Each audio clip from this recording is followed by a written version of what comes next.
നമസ്കാരം. ഇന്ന് നമ്മൾ സംസാരിക്കാൻ പോകുന്ന വിഷയം സൈക്കോ ആക്റ്റീവ് സബ്സ്റ്റൻസ് അല്ലെങ്കിൽ സ്റ്റിമുലൻസ് ആയിരിക്കുന്ന സബ്സ്റ്റൻസ് എങ്ങനെയാണ് നമ്മുടെ ബ്രെയിൻ കെമിസ്ട്രിയിൽ എങ്ങനെയാണ് ഇത് അഫക്റ്റ് ചെയ്യുന്നത്, ഓരോ ഹോർമോൺസിനെ എങ്ങനെയാണ് ഇത് അഫക്റ്റ് ചെയ്യുന്നത് എന്നുള്ളതാണ് നമ്മളിന്ന് ഡിസ്കസ് ചെയ്യാനായിട്ട് പോകുന്നത്. ഇപ്പോഴത്തെ പ്രത്യേകിച്ച് ന്യൂ ജനറേഷനിൽ സിന്തറ്റിക് ആയിരിക്കുന്ന ഒരുപാട് ഡ്രഗ്സുകൾ അവൈലബിൾ ആണ്. ഹൈഡ്രോപോണിക് കനാബിസ് പോലെയുള്ള പലവിധമായിരിക്കുന്ന ഏറ്റവും ലേറ്റസ്റ്റ് ആയിരിക്കുന്ന MDMA പോലെയുള്ള സ്റ്റിമുലൻസ് പദാർത്ഥങ്ങൾ വളരെ സുലഭമായിക്കൊണ്ടിരിക്കുന്നു. നമ്മുടെ ഒരുപാട് ചെറുപ്പക്കാരികളെല്ലാം ഇതിൽ വീണു പോകുന്ന ഒരു സാഹചര്യം നമ്മൾ നിലവിൽ കണ്ടുവരുന്നുണ്ട്.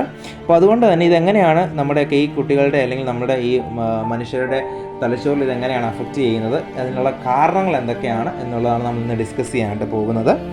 അപ്പോൾ ടൈപ്സ് ഓഫ് സ്റ്റിമുലൻസ് ആണ് ഇന്ന് സംസാരിക്കാൻ പോകുന്നത്. ക്ലാസിക്കലായിരിക്കുന്ന സ്റ്റിമുലൻസിൽ നമുക്കറിയാം മെത്ത്, MDMA, കൊക്കൈൻ, കഫൈൻ എന്നുള്ളതും, അതേപോലെ സിന്തറ്റിക് ഡ്രഗ്സ് എന്ന് പറയുന്നത് MDMA, ബാത്ത് സാൾട്ട് അല്ലെങ്കിൽ ഡിസൈനർ സ്റ്റിമുലൻസ് എന്നും, ഹൈ പൊട്ടൻസി ആയിരിക്കുന്ന ഹൈഡ്രോപോണിക് കനാബിസ് എന്നുള്ളതുമാണ്. അപ്പോൾ പിന്നെ ഇത് കൂടാതെ ഒരുപാട് സബ്സ്റ്റൻസുകളുണ്ട്.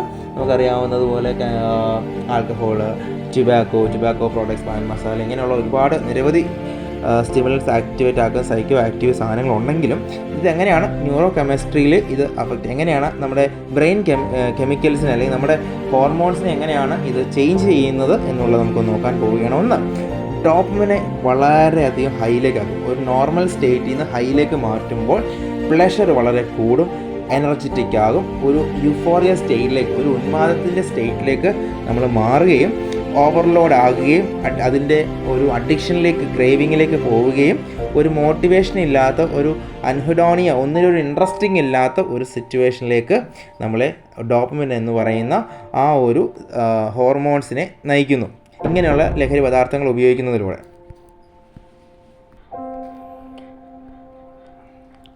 രണ്ടാമത്തതായിട്ട് സെറട്ടോണിൻ എന്ന് പറയുന്ന ന്യൂറോ കെമിസ്ട്രിയാണ്, ന്യൂറോ ട്രാൻസ്മിറ്ററാണ്. അപ്പം അത് നമുക്ക് നൽകുന്ന നോർമലായിരിക്കുന്ന ഒരു മൂഡ് അല്ലെങ്കിൽ ഒരു കണക്ഷൻ, ഒരു ഇമോഷണൽ സ്റ്റേറ്റ് ഒക്കെ എന്ന് പറയുന്നത് അത് കുറച്ചും കൂടി അത് ഹൈയിലേക്ക് ആകുകയും ഒരു ഇമോഷണലി ഹൈ ആകുകയും അതേപോലെ മൂഡ് അപ്ലിഫ്റ്റ് ആവുകയും ചെയ്യുന്നു. ഇത് ഉപയോഗിച്ചതിന് ശേഷം അത് ഡിപ്രഷൻ അല്ലെങ്കിൽ ആൻസൈറ്റി പോലെയുള്ള മറ്റ് മൂഡ് ഡിസോർഡേഴ്സിലേക്ക് അത് മാറുകയും ചെയ്യുന്നു. മൂന്നാമത്തെ ഒരു കാര്യം നോറഫ്രൈൻ എന്ന് പറയുന്ന ഒരു ന്യൂറോ കെമിസ്ട്രിയാണ്. അത് നമുക്ക് അലേർട്ട്നെസ് നൽകുന്നു, അല്ലെങ്കിൽ ഹാർട്ട് റേറ്റ്സിനെ ബാലൻസ് ചെയ്യുന്നു, സ്ട്രെസ്സിനെ റെസ്പോൺസ് ചെയ്യുന്ന ഒരു ന്യൂറോ ട്രാൻസ്മിറ്ററാണ്. എന്നാൽ അത് അതിൻ്റെ ഹാർട്ട് റേറ്റ് കൂടുകയും അലേർട്ട്നെസ് കുറച്ചും കൂടി ഹൈ ലെവലിലേക്ക് മാറുകയും സ്ട്രെസ് റെസ്പോണ്ടിന് ഒരു ഒരു ആഘാതം സംഭവിക്കുകയും ചെയ്യുന്നതിലൂടെ പാനിക് അറ്റാക്ക്, ആൻസൈറ്റി അല്ലെങ്കിൽ അഗ്രഷൻ മുതലായിരിക്കുന്ന ഒരു ചേഞ്ചസിലേക്ക് ഇത് നയിക്കപ്പെടും. നാലാമത്തായിരിക്കുന്ന കാര്യമാണ് എൻഡോ കനാബിനോയിഡ് സിസ്റ്റത്തെയും ഇത് ഒരുപാട് അഫക്റ്റ് ചെയ്യുന്നുണ്ട്. അത് നയിക്കുന്നതും നമ്മുടെ മെമ്മറി, മൂഡ്, പെർസെപ്ഷൻ, അതായത് നമ്മുടെ ഹാലുസിനേഷൻ, മിഥ്യാഭാവം അല്ലെങ്കിൽ ഇല്ലാത്ത കാണുക, കേൾക്കുക, ഇങ്ങനെയൊക്കെയുള്ള ഒരു പ്രത്യേകമായിരിക്കുന്ന തരത്തിലേക്ക്, ഒരു അബ്നോർമൽ ലെവലിലേക്ക് നയിക്കപ്പെടാനായിട്ട് കാര്യമുണ്ട്. അങ്ങനെ നമ്മുടെ ഫോക്കസ് ചേഞ്ച് ആകുകയും അതൊരു പുവർ ലെവലിലേക്ക്, ഒരു മോട്ടിവേഷൻ അല്ലെങ്കിൽ ഡിസിഷൻ മേക്കിംഗ് വളരെ മോശമാകുകയും ചെയ്യുന്നു. നമ്മുടെ ഒരു മൂഡിനെ ഒരു ഇൻസ്റ്റെബിലിറ്റി ആയിട്ട് അത് മാറുകയും ചെയ്യുന്നു. കൂടാതെ തന്നെ ഏറ്റവും പ്രധാനമായിരിക്കുന്ന ഒരു കാര്യം, റിപ്പീറ്റഡ് ആയിട്ട് ഇത് ഉപയോഗിച്ച് കഴിഞ്ഞാൽ നമ്മുടെ റിവാർഡ് സിസ്റ്റങ്ങളെയും ഡിസിഷൻ മേക്കുകളെയും നമ്മുടെ പ്രീഫ്രോണ്ടൽ കോർട്ടെക്സ് പോലെയുള്ള തലങ്ങളെ എല്ലാം മാരകമായിട്ട് ഇത് അഫക്റ്റ് ചെയ്യുകയും നമുക്കൊരു ഡിസിഷൻ കൃത്യമായിട്ട് എടുക്കാൻ കഴിയാതെ വരുന്നു. ലോജിക്കലായിരിക്കുന്ന ഡിസിഷന് പകരം ഇമോഷണലായിരിക്കുന്ന ഡിസിഷനുകൾ എടുക്കുന്നു. അതേപോലെ ഒരു കാര്യം കൃത്യമായി ചെയ്യാനുള്ള ഒരു ശക്തി നമുക്ക് നഷ്ടമാകുകയും ഇമോഷണലായിരിക്കുന്ന ഒരു അവസ്ഥകൾ, ആ കൺട്രോൾ നഷ്ടമാകുകയും ചെയ്യുന്നു. അപ്പോൾ നമുക്കിതിനെ ഇതൊക്കെ എങ്ങനെയാണ് നമ്മുടെ ബിഹേവിയറിനെ അഫക്റ്റ് ചെയ്യുന്നുള്ളത്. ഒരു യൂഫോറിക് ആയിരിക്കുന്ന ഒരു മേഖലയിലേക്ക് നമ്മൾ മാറുന്നു. ഇതൊക്കെ ഉപയോഗിക്കുന്നവരുണ്ടെങ്കിൽ, ഇത് കേൾക്കുന്നവരിൽ ആരെങ്കിലും ഉണ്ടെങ്കിൽ ഈ ഒരു സ്റ്റേറ്റിൽ നമ്മൾ നിൽക്കുകയാണെങ്കിൽ തീർച്ചയായിട്ടും നമ്മൾ ഒരു മെഡിക്കേഷൻ അല്ലെങ്കിൽ ഒരു മെൻ്റൽ ഹെൽത്ത് സപ്പോർട്ട് നമുക്ക് വളരെ ആവശ്യമുള്ളതാണ്.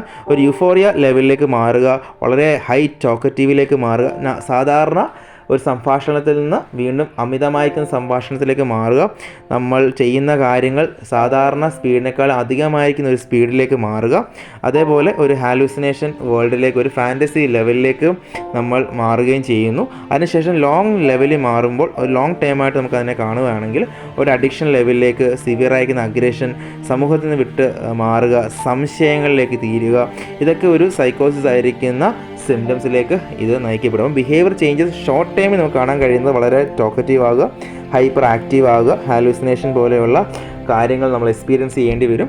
ലോങ് ടൈമിലേക്ക് അത് മാറുമ്പോൾ ഒരു സൈക്കോസിസ് ലെവലിലേക്ക് നമ്മൾ മാറുന്നു. അപ്പം അതായത് ഡ്രഗ് നമ്മൾ യൂസ് ചെയ്യുമ്പോൾ ഇങ്ങനെയുള്ള സൈക്കോ ആക്റ്റീവ് ഓർ സ്റ്റിമുലൻസ് ആയിരിക്കുന്ന അല്ലെങ്കിൽ ഹൈഡ്രോഫോണിക് ആയിരിക്കുന്ന കനാബീസ് പോലെയുള്ള സിന്തറ്റിക് ഡ്രഗ്സുകൾ യൂസ് ചെയ്യുന്നതിലൂടെ ഡോപ്പമിൻ, സെറട്ടോണിൻ അങ്ങനെയുള്ള എല്ലാ ന്യൂറോ കെമിക്കൽ അല്ലെങ്കിൽ എല്ലാ ന്യൂറോ ട്രാൻസ്മിറ്റേഴ്സും ഹൈക്കാവുകയും ലോ ആവുകയും ചെയ്യുന്നതിലൂടെ ഇംബാലൻസ് സംഭവിക്കുന്നു. ഇംബാലൻസ് സംഭവിക്കുമ്പോൾ ഡോപ്പമിൻ സ്പൈക്ക് ആവുന്നു, പ്ലഷറിലേക്ക് നയിക്കപ്പെടുന്നു, ബ്രെയിൻ അതിനെ അഡാപ്റ്റ് ചെയ്യുന്നു, വീണ്ടും വേണമെന്നുള്ള ഒരു സിസ്റ്റത്തിലേക്ക് നമ്മൾ വരുന്നു, അത് അഡിക്ഷൻ ആകുന്നു, നമ്മുടെ ബിഹേവിയറിനെയും മൂഡിനെയും അത് അഫക്റ്റ് ചെയ്യുന്നു. അപ്പോൾ ഈ ഒരു തരത്തിലുള്ള ഡ്രഗ്സ് നമ്മുടെ ബ്രെയിൻ കെമിസ്ട്രിക്ക് വലിയൊരു പ്രശ്നം സംഭവിക്കുകയും നമ്മുടെ മൂഡ് ആൻഡ് ബിഹേവിയറിനെയും കൂടാതെ പേഴ്സണാലിറ്റിയെ പോലും ഇത് അഫക്റ്റ് ചെയ്യുകയും ചെയ്യുന്നു. ഇതാണ് സൈക്കോ ആക്റ്റീവ് അല്ലെങ്കിൽ സ്റ്റിമുലൻസ് പോലെയുള്ള ലഹരി പദാർത്ഥങ്ങളിലൂടെ നമ്മുടെ ന്യൂറോ കെമിസ്ട്രി അല്ലെങ്കിൽ നമ്മുടെ ന്യൂറോ ട്രാൻസ്മിറ്റേഴ്സിനെ അത് ഡിസ്ഫങ്ഷൻ ആക്കുകയും ന്യൂറോ ട്രാൻസ്മിറ്റേഴ്സ് ഡിസ്ഫങ്ഷൻ ആകുമ്പോൾ അതൊരു മൂഡ് റിലേറ്റഡ് ആയിരിക്കുന്ന ഇഷ്യൂസിലേക്ക് മാറുന്നു. Thank you.